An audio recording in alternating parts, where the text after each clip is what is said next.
प्रिय विद्यार्थियों, हिंदी चेतना YouTube channel में आप सभी का हार्दिक स्वागत है। आज की कक्षा में हम देखेंगे तृतीय भाषा हिंदी मॉडल क्वेश्चन पेपर, जो बोर्ड का मॉडल क्वेश्चन पेपर है। इसके कंप्लीट आंसर्स हम देखेंगे। तो बच्चों, आइए प्रारंभ करते हैं प्रश्न पत्रिका और उसके उत्तर। प्रिय विद्यार्थियों, चलिए प्रारंभ करते हैं प्रश्न पत्रिका और उसके उत्तर। फर्स्ट में देखते हैं हम निम्नलिखित बहुविकल्पीय प्रश्नों के चार उत्तर दिए गए हैं। उनमें से सही उत्तर चुनकर संकेताक्षर के साथ लिखिए। तो पहला प्रश्न देखते हैं बच्चों। उसके हाथ में एक सोने का कड़ा था। सोना शब्द का समानार्थक शब्द इनमें से आपको लिखना है। जैसे कि यहाँ पर ऑप्शन ए दिया गया है लोहा, ऑप्शन बी सुवर्ण है, और ऑप्शन सी है तांबा है, और ऑप्शन डी है चांदी है। तो सही उत्तर है बच्चों बी सुवर्ण है। स्वर्ण सोना यानी गोल्ड। अगला प्रश्न है राजा रानी बादशाह। इसका सही उत्तर है बेगम, ए बेगम। तो अगला प्रश्न है बच्चों सैनिक छुट्टियां बिताने गए थे। रेखांकित शब्द का अन्य वचन रूप, यानी छुट्टियां, सैनिक छुट्टियां बिताने गए थे। रेखांकित माने अंडरलाइन जो किया गया जो शब्द है उसका अन्य वचन रूप लिखना है। तो इसका अन्य वचन रूप होता है छुट्टी है। तो छुट्टियां जो शब्द है बहुवचन है, इसका एक वचन होता है छुट्टी है। तो बच्चों अगला प्रश्न देखते हैं। प्रश्न संख्या 4, चंपा से रहा ना गया। वाक्य में संज्ञा शब्द, संज्ञा माने जो व्यक्ति और स्थान की पहचान करवाता है। तो यहाँ पर देखते हैं बच्चों चंपा से रहा ना गया। तो इसका सही उत्तर है वाक्य में संज्ञा शब्द। इसका सही उत्तर है डी चंपा है। चंपा जो शब्द है वो संज्ञा शब्द है। पांचवा प्रश्न है अच्छा गुणवाचक विशेषण है। एक संख्यावाचक विशेषण, संख्या माने नंबर, संख्यावाचक विशेषण। अगला प्रश्न है 6वां प्रश्न हम अखबार पढ़ते पढ़ते चाय पीते हैं। वाक्य में द्विरुक्ति शब्द। तो यहाँ पर हम वाक्य में देखते हैं तो पढ़ते पढ़ते द्विरुक्ति शब्द है।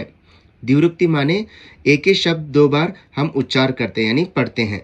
ऐसे अंश को हम, ऐसे शब्दों को द्विरुक्ति कहते हैं।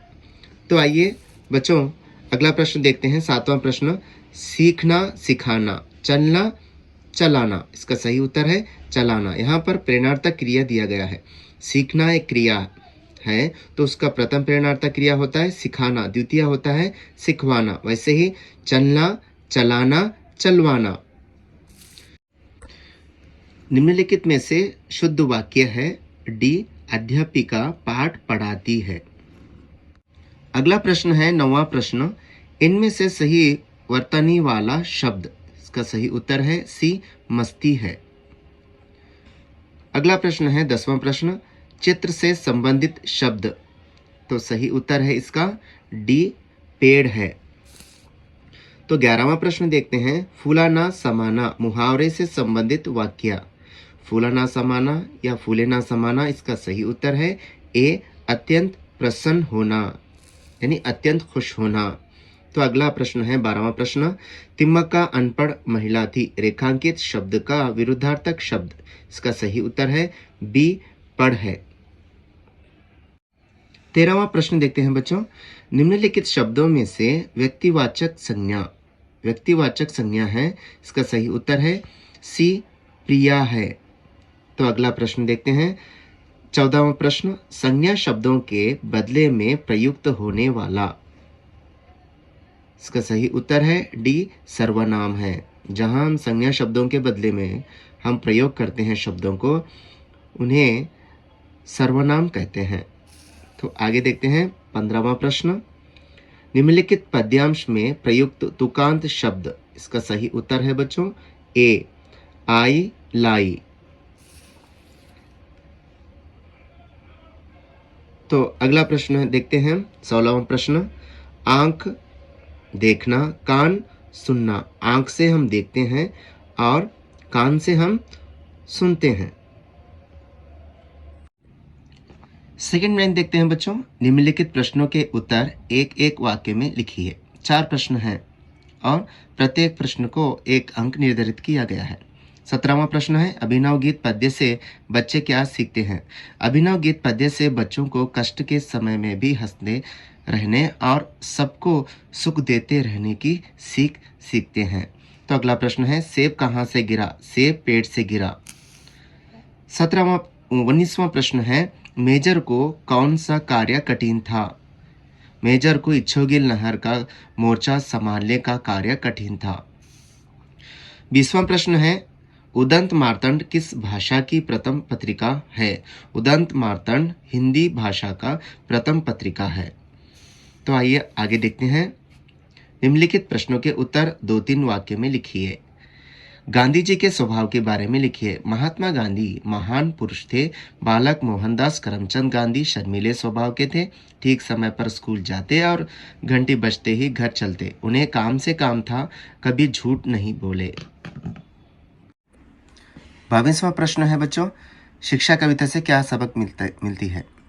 शिक्षा कविता से अनुभव के द्वारा हमें सीख मिलती है और जीवन में यश प्राप्ति के लिए अनेक प्रकार की मुसीबतों का सामना करने की सीख मिलती है। बिना परिश्रम के हम कभी सुख प्राप्त नहीं कर सकते। अगला प्रश्न है, भारतीय त्यौहार कौन कौन से हैं? भारतीय त्यौहार इस प्रकार है, मकर संक्रांति, बैसाखी, दशहरा, दिवाली, युगादि, ओणम, विशु, क्रिसमस, रमजान इत्यादि है। अगला प्रश्न है, पानी एक उपयोगी साधन है, कैसे? पानी संसार के सभी जीव जंतुओं के लिए पानी अत्यंत आवश्यक है। पानी के बिना कोई भी कार्य नहीं किया जा सकता, जैसे साफ सफाई, नहाना धोना, सिंचाई, बुआई आदि। इस तरह पानी एक उपयोगी साधन है। अगला प्रश्न है, संतुलित आहार का मतलब क्या है? शरीर को स्वस्थ और सुदृढ़ रखने के लिए सही मात्रा में प्रोटीन, विटामिन, खनिज, कार्बोहाइड्रेट्स और फैट्स युक्त आहार का सेवन करना ही संतुलित आहार का कहलाता है। अगला प्रश्न है, रक्षाबंधन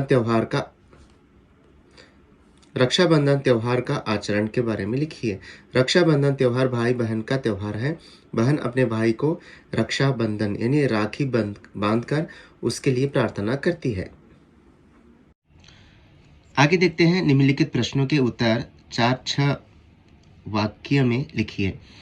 27वां प्रश्न है बच्चों, निम्नलिखित वाक्यों को सही घटनानुक्रम से लिखिए, यानी वाक्यों को यहाँ पर रीअरेंज करना है। तो पहला आता है बच्चों, तिम्मक्का का जन्म कक्केनहल्ली गांव में हुआ। दूसरा है, तिम्मक्का का विवाह बिक्कल चिक्कया के साथ हुआ। तीसरा है, तिम्मक्का ने एक बच्चे को गोद लिया। चौथा है, तिम्मक्का ने रास्ते के दोनों ओर पेड़ लगाए। आगे देखते हैं बच्चों, पद्य भाग पूर्ण कीजिए। रंग बिरंगी मोहक छवि से, अपने अंतर की सुगंध से, तन से, मन से, जीवन से सब जग को सुरभित करते हैं। फूल सदा हंसते रहते हैं। तो बच्चों आगे देखते हैं, दोहों का भावार्थ अपने शब्दों में लिखिए। ऐसी बानी बोलिए, मन का अपाक होया, औरन को शीतल करे, अपहु शीतल होया। तो कबीर के दोहे से यहाँ पर दोहा दिया गया। इसका उत्तर इस प्रकार लिखना है। इन पंक्तियों को कबीर के दोहे से लिया गया है और इस कविता के कवि कबीरदास जी है। इन दोहों में कबीर कहते हैं कि आप ऐसे वचन बोलिए जिससे आपका अहंकार मिट जाए, आपकी बोल से दूसरों को शीतलता मिले और अपना मन भी शीतल हो जाए। हमारी वाणी मधुर और मीठी होनी चाहिए। तो यहाँ कबीर के दोहे से हमें यह सीख मिलती है। तो इसका भावार्थ इसी प्रकार लिखना है आपको। तो बच्चों 30वां प्रश्न है, निम्नलिखित गद्यांश पढ़कर प्रश्नों के उत्तर लिखिए। तो यहाँ पर गद्यांश यानी पैसेज दिया गया है, इसके उत्तर आपको पढ़ के लिखना है। पहला प्रश्न देखिए, रामन का जन्म कब और कहाँ हुआ? श्री रामन का जन्म 7 नवंबर 1888 में तमिलनाडु के तिरुचिरापल्ली जिले में हुआ था। अगला प्रश्न है, रामन के पिता का नाम क्या है? श्री चंद्रशेखर अय्यर था। तो अगला प्रश्न है, रामन के पिता क्या काम करते थे? रामन के पिता भौतिकी व गणित के अध्यापक थे। अगला प्रश्न है, रामन ने मैट्रिक की परीक्षा कब पास किया? 12 वर्ष की आयु से पहले ही रामन ने मैट्रिक की परीक्षा पास किया। प्रश्न संख्या 31 यानी 31, छुट्टी पत्र लिखना है बच्चों। कोई कारण देते हुए 3 दिन की छुट्टी के लिए प्रधान अध्यापक को प्रार्थना पत्र लिखिए। तो यहाँ पर लिखना है आपको, प्रेषक आकाश 8वीं कक्षा DDU प्रौढ़शाला यादगिरी। आकाश की जगह अपना नाम उपयोग कर सकते हैं, नहीं तो अब का लिख सकते हैं। प्रेषक के सामने ही आप दिनांक लिखना जरूरी है। तो उसके बाद प्रेषक के बाद सेवा में देखते हैं प्रधानाध्यापक को हम पत्र लिख रहे हैं और 3 दिन की छुट्टी के लिए प्रार्थना पत्र बोलकर यहाँ विषय में लिखना है और महोदय लिखने के बाद अल्पविराम देने के बाद उपयुक्त विषय से संबंध मैं आपसे निवेदन करता हूँ कि मुझे दिनांक यानी डेट मेंशन करना है तक अपने भाई की शादी में भाग लेने के लिए बेंगलुरु जाना है। यानी मैं यहाँ कारण लिया हूँ भाई की शादी के लिए बेंगलुरु जाना है। आप लिख सकते हैं तबीयत खराब है और कोई भी कारण दे सकते हैं, इसलिए आप मुझे इन 3 दिनों की छुट्टी देने की कृपा करें, धन्यवाद सहित। इधर अभिभावक के हस्ताक्षर और यहाँ पर लिखना है अंत में आपका आज्ञाकारी छात्र आकाश। तो बच्चों इस प्रकार पत्र है। प्रिय विद्यार्थियों, आज की कक्षा में हम देखे हैं मॉडल क्वेश्चन पेपर और उसके उत्तर। तो बच्चों इस वीडियो को ज़्यादा से ज़्यादा शेयर कीजिए जिसके माध्यम से सभी बच्चों को इसकी जानकारी मिले। धन्यवाद।